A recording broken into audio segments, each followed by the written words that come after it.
এই যার নির্বাচনে অংশগ্রহণ করার আইনিভাবে কোনো সুযোগ নেই, তাকে ছাড়া নির্বাচন হলে নির্বাচন কেন সিদ্ধ হবে না? আমরা বিভিন্ন বাইরে থেকে কোনো প্রশ্ন উঠতে পারে কিনা এই কথাটা যদি বলেন, যে কোনো কাজেরই বাইরে থেকে ভিতর থেকে প্রশ্ন উঠতে পারে, এটা কোনো সমস্যার বিষয় না। প্রশ্নের উত্তরটা আমাদের কাছে আছে কিনা এটা হচ্ছে আমাদের বুঝে দেখার বিষয়।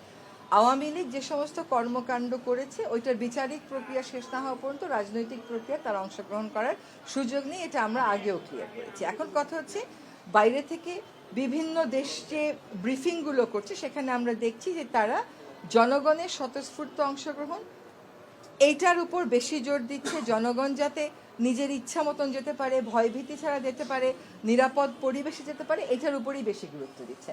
ফলে কেউ যদি প্রশ্নটা করে যে আওয়ামী লীগ ছাড়া নির্বাচন এটা সিদ্ধ হবে কিনা, এটা আমাদের উত্তরটা হচ্ছে যে একটা রাজনৈতিক দলের কর্মকাণ্ড নিষিদ্ধ আছে, তার তো কোনো সুযোগ নেই আইনিভাবে নির্বাচনে অংশগ্রহণ করার।